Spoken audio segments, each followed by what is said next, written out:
Hello everybody, happy Friday, welcome back to another video. No Guinness for me today, just don't feel like having one. Got a bit of a cough and just gonna take it easy, so apologies in advance if I cough. um, so man, this was a really interesting week for me. Joke I've said a couple times is it feels like 2 months have happened in this one week.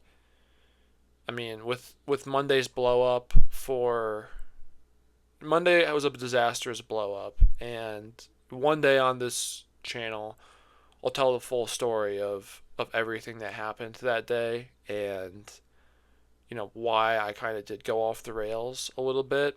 Um, but that will be probably something for years in the future, not something I'm gonna share um, anytime soon. But one day I will share the story of Monday, February uh, February 3rd, 2025. Okay, so I took 3 trades today. I captured them all, or I captured the first ones in the Discord. Um, Let me find that.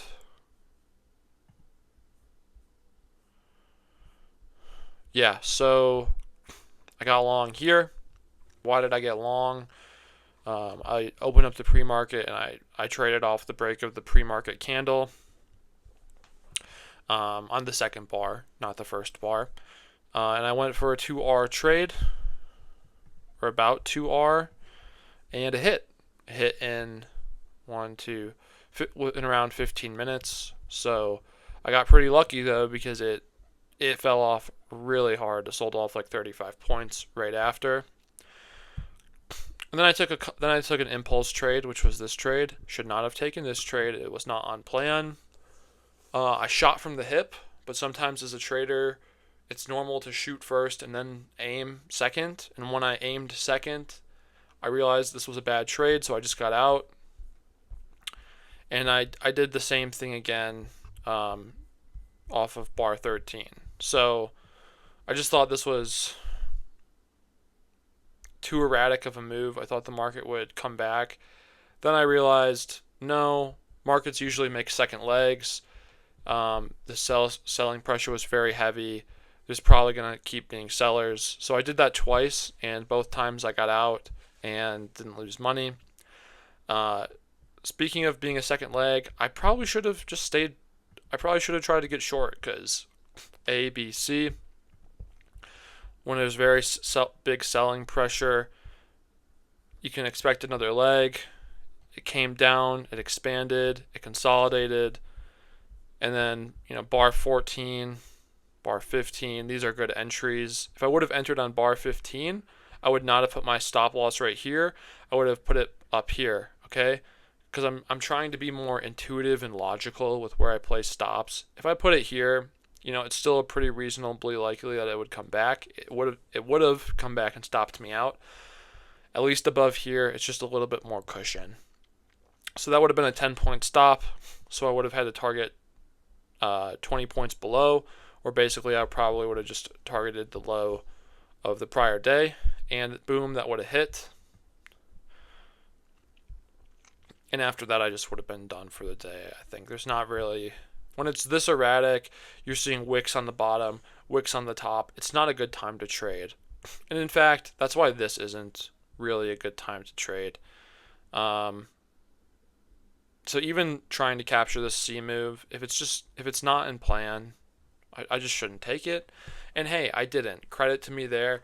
I did walk away after I realized I took these 2 dumb trades, and I just was done for the day. So I did make money today. I made above 2R. I made $117. Nice to see all this green, and I'm happy with that. So there is something else I wanted to talk about, and that is basically my conversation with ChatGPT. I messaged it to my friend Russell, so I'll just share my screenshots with him. So I was curious, like realistically, how fast can I expect to grow my account? If I'm risking $50 every trade, taking 0 to 4 trades a day, 40% win rate, and on the winners I make 1.5 R. Um, and with a starting capital of $1,000. And this is what it said. This is what ChatGPT said. On the worst case, I could lose 225. On the best case, I could pretty much double my money if variance is in my favor. But the median is I would just break even. Nothing would really happen. So in doing this exercise, this, you know, analytical exercise, I realized that okay, that's not going to cut it. So then I said, okay, let's say my win rate is 50%. And let's say I'm starting with 5,000 and risking $100 because when I actually do size up again, that's probably what I'll be doing. 5,000 with 100. And instead of making 1.5 times my risk, I make 2 times my risk on every trade. So then it said that's a lot better. Like the worst case is I would grow my account by 50% in 6 months. The best case is I would quadruple my account and increase it by 300%. So I'm either increasing it by 50%, or I'm increasing it by 400%. Wait, no, oh my gosh. I knew that didn't sound right. That was horrible math. Sorry. I would either take it from 5,000 to about 15,000, so I'd either triple it or I'd either quadruple it. So 3 to 4x. So 300% to 400%. I'm sorry for the horrible mental math. Normally I'm better than that. So this is obviously way better, but it's obviously way harder to do because I have to have a 50% win rate going for getting 2x on my winners as of what I do on my losers. And that's really hard to do because as you increase your profit target, you decrease your odds of having it be successful trade because it has to go farther. And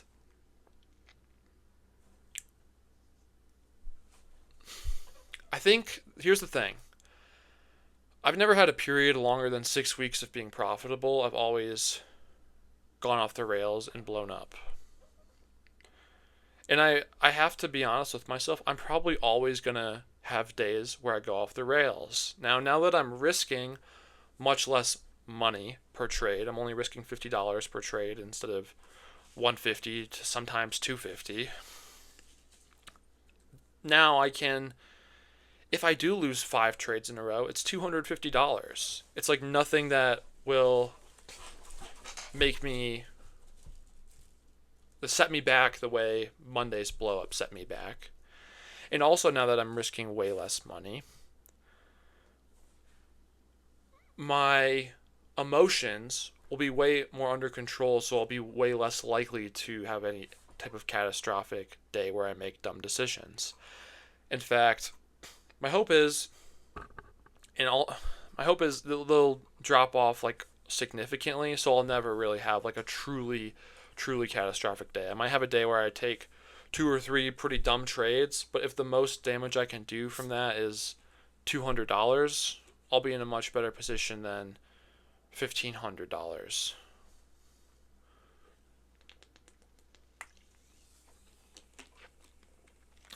The way I was trading and risking money, it would inevitably always lead to a blow up.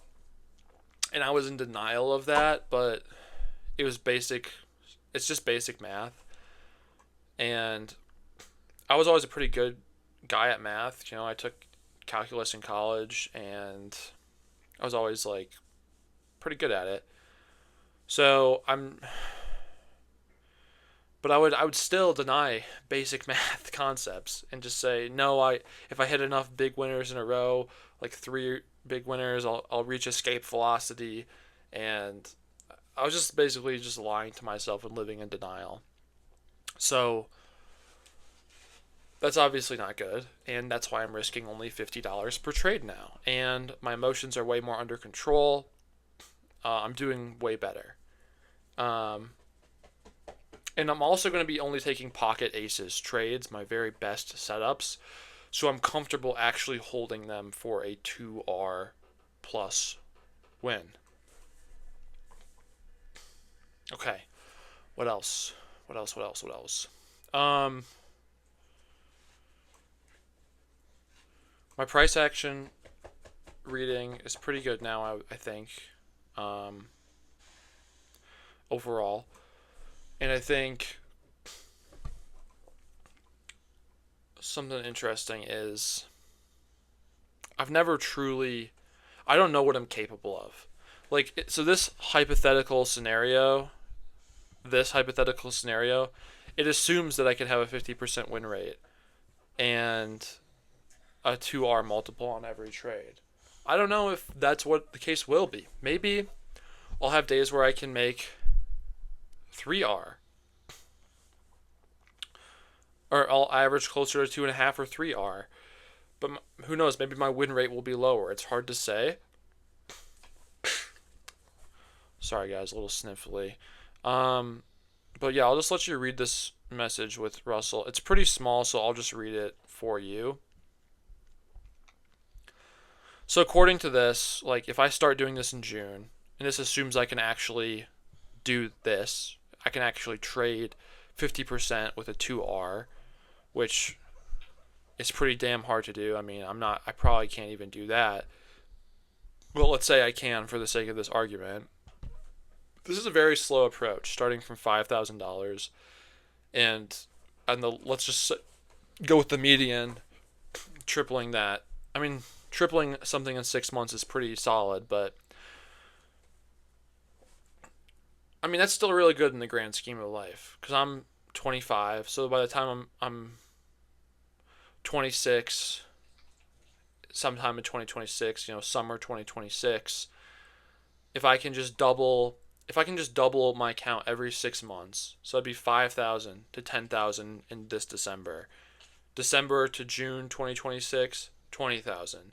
June 2026 to December 2026, 20,000. And then 40, and then 80.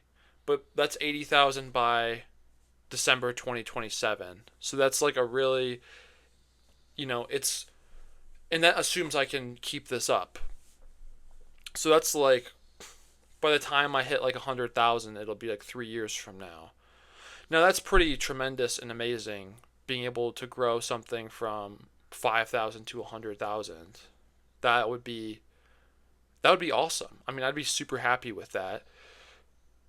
And really like that would be a dream come true if I could do that, and I could probably get a job maybe on Wall Street as a bank trader if I could show those types of results, or I could show some clients and like maybe start a fund or something and match my, I don't know. But this is what the last thing I said to Russell. Though this is where I have to be very careful because I don't want to be greedy, but I said the one thing that could really impact this data in a positive way for both reducing time and increasing profits is sizing up on those 20 to 80 moments. Those moments that only come around 10 to 20% of the time, but traders say make 80 to 90% of the money. So, but I would also have to be right most of the time on those trades, because if I size up and then I lose, well, that's a huge setback, and that could trigger a tilt. And I really don't want, I don't trust myself to decide when those 10 to 20% of times are where I want to increase my risk by 2, 3, 4x. I can't trust myself to do that yet. So I'm going to go with the slow conservative approach, which is still really great in the grand scheme of life. a doubling every 6 months is really, really great.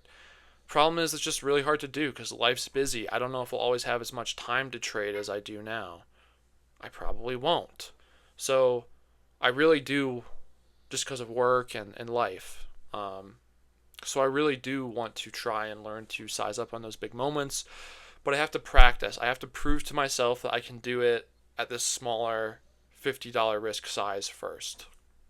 So I'm gonna trade $50 static size for a while. Um, and if I even if I don't ever, and I don't know if I'll ever be able to trust myself trading, like doing 2 to 3 R bet size on certain trades. I don't know if I'll ever be able to trust myself to do that.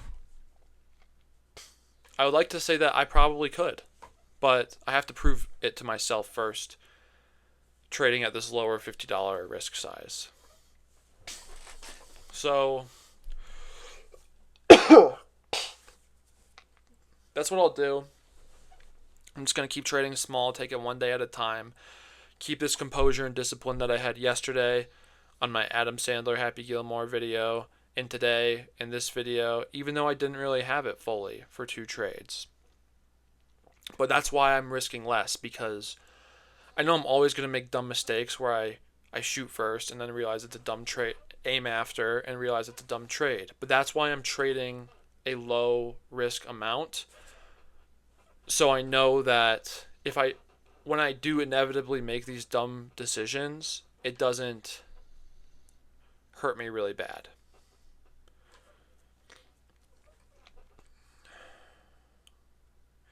And maybe the longer I do this at this lower price and gain more trust and confidence in myself, that's when I can actually really discern and say, no, this is actually a time where I can have high conviction. But that's for another month. Right now, I'm just going to focus on taking it one day at a time. So, thank you for watching. Next week, I'm going to try and keep the same composure. And I'm going to keep the risk low, so if I do make any dumb decisions, a non-pocket ace trade, it doesn't hurt me very badly. And I'm only going to really going to, just keep trying to only take those pocket ace setups. So we'll see if I can do it. I hope I can. Thank you for watching, and I'll see you at the next video. Peace. Have a good weekend.